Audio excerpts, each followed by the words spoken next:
Hello everybody, it's Emma. Welcome to my channel, or welcome back to my channel. It's not what I meant to say. Hello everybody, it's Emma. Welcome back to my channel, or welcome if you're new here. Thank you so much for joining me today. We are going to be talking all about the books I plan on reading in the month of October. I am so excited for my October reads. I am typically a very romance-based genre girly. This month we are definitely switching it up. We're going to be reading mainly thrillers, murder mysteries, that kind of stuff, and I am pumped. I switched the lights to red for a little spooky vibe. We're gonna go ahead and jump right in, but before we do, if you aren't already subscribed, please go do that, because I really appreciate every single one of you so much. Also, make sure you like this video. You can go comment anything down below. I'll like or comment back to every single one of my comments, because I love you guys. But let's go ahead and just get into all the books that I want to read. Emphasis on want in October. I've got a pile of 4 that I am most definitely getting read this month. And then I've got 2 extras that are like, if I get these 4 read, these are the 2 I'm gonna be going on to next. But if I don't get these ones read, then I won't be reading these ones. So, giving myself a little bit of leniency. First, I want to read The Hawthorne Legacy by Jennifer Lynn Barnes. If you watched my reading wrap-up for last month, I read The Inheritance Games, which is the first in the series, and I loved it. I rated it 4 stars, and I needed the second book because I miss the Hawthorne family, and I want to know what is happening with them and Avery.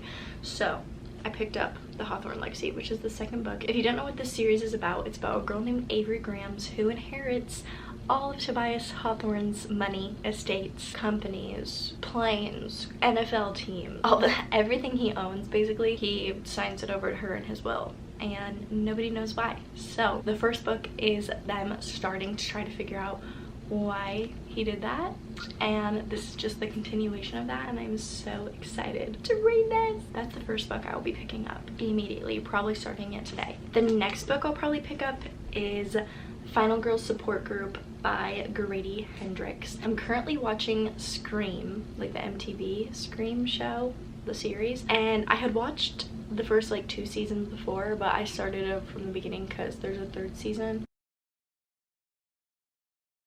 I don't think it's new by any means, but I was in the mood to watch something spooky, and they talk a lot about final girls in this TV show, and it made me really want to pick this book up. So this is the Final Girl Support Group. It's basically about what the title says, a support group for final girls. If you don't know what a final girl is, if you've watched any slasher or like horror thriller movie, murder movie, The Last Girl Standing is the final girl. And so this is a support group for all of the final girls who have been through tragic events and they were the only person left standing. One of the girls misses the meeting, and then they're all like, crap, I think we're being targeted because we're final girls and someone wants to finish the job. So you get to see what happens from there, and I'm very excited about that because that sounds super duper interesting. Then I want to pick up Home Before Dark by Riley Sager. Now, I'm not exactly sure if I'm going to be reading these in the order I'm showing you. It'll really just depend on my mood and what book I want to pick up. But I have Home Before Dark by Riley Sager. I'm going to read you the back because I sat in Barnes & Noble and read the backs of all these books and then looked them up on Goodreads to see their ratings. And I just picked the one that sounded the most interesting with one of the highest ratings. So I'm gonna read you the back because I kind of forgot what it's about. It says, 25 years ago, Maggie Holt and her parents, Ewan, I think that's how you say his name, and Jess moved into Bainbury Hall, a rambling Victorian estate in the Vermont woods. 3 weeks later, they fled in the dead of night, an ordeal Ewan later recounted in a non-fiction book titled House of Horrors.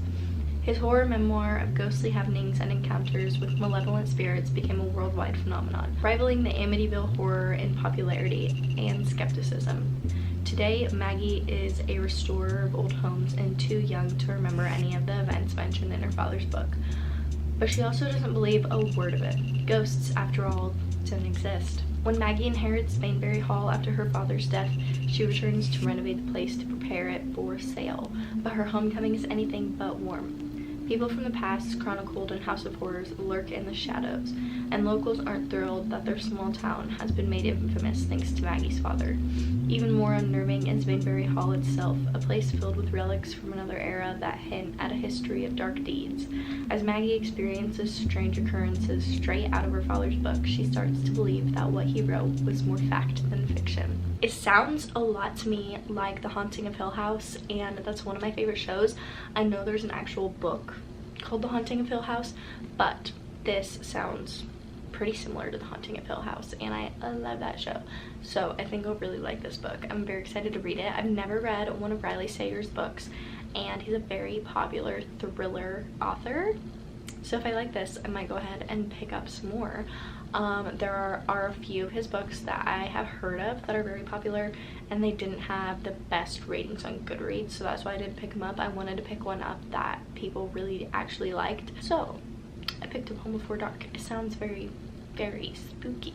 So I'm very excited to read this. Then the last book I 100% want to read this month is The Silent Patient by Alex Michaelides. I don't know how to actually say his last name, but I think that's how you say it. But if you don't know what this book is about, it's about a lady named Alicia Berenson, and she comes home one day, shoots her husband dead, and then never talks again. Sounds pretty crazy to me. I'll read you the back real fast because it's kind of short. Alicia Berenson's life is seemingly perfect until one night when her husband Gabriel returns home late from work and Alicia shoots him 5 times in the face and then never speaks another word. Alicia's refusal to talk or give any kind of explanation turns a domestic tragedy into a mystery that captures the public imagination. And she, the silent patient, is hidden away from the tabloids at the Grove, a secure psychiatric unit in North London. Criminal psychotherapist Theo Faber is captivated by Alicia's story and jumps at the opportunity to work with her. His determination to get her to talk and unravel the mystery of why she shot her husband will take him down a path more unexpected and more terrifying than he ever imagined. This book is very famous. It is super, super duper popular, and I'm very, very excited to read it this month. And if it's the last book I pick up, it'll be closest to Halloween, so like super, super spooky when I'm reading it. Love that. Okay, so those are the 4 books that I 100% want to get to this month. I am not the type of person that reads 50 million bajillion books a month.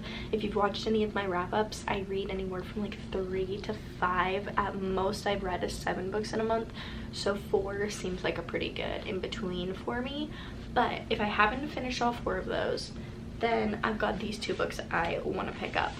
I have Good Girl, Bad Blood by Holly Jackson, the second book in the Good Girls Guide to Murder series. I actually have read this to page 170, so I'm like already almost halfway.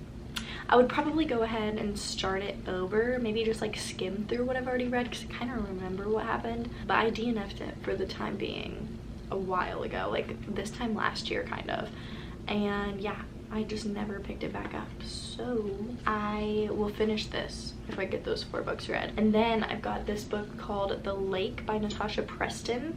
It's a YA. I'm not even exactly sure what it's about. So basically it says, welcome to Camp Pine Lake, where the only thing scarier than a ghost story is the past coming to haunt you. So it's about this terrible thing that happened at camp, and then they're back at camp, and yeah. But it's YA. I picked it up probably over a year ago, and I never read it. It seemed spooky, so I was like, if I finish these books, I'll pick this up because it's fitting for spooky season. Those are all the books that I want to read this month. I'm very excited for these spooky reads. Not that you need a season or a holiday to give you an excuse to read a certain genre of book. You can read whatever genre you want. I just like to read them when it matches the vibe of what's happening, because I just think it adds to the whole magicalness of books and reading and all that kind of stuff. If you liked this video, if you liked me, if you like books, if you like lifestyle, my battery died, so I had to change that, so the angle might be switched up a little bit. But what I was saying was, please subscribe. I would really appreciate it. Subscribe, like, comment, go turn on my post notifications so you never miss an upload. Also, please, please, please go follow me on all my social media. I would really appreciate it. They're always linked in the description down below. And that's all I've got for you guys today. I love you all so, so much. Thank you so much for watching, and hopefully I will see you in my next one. Bye!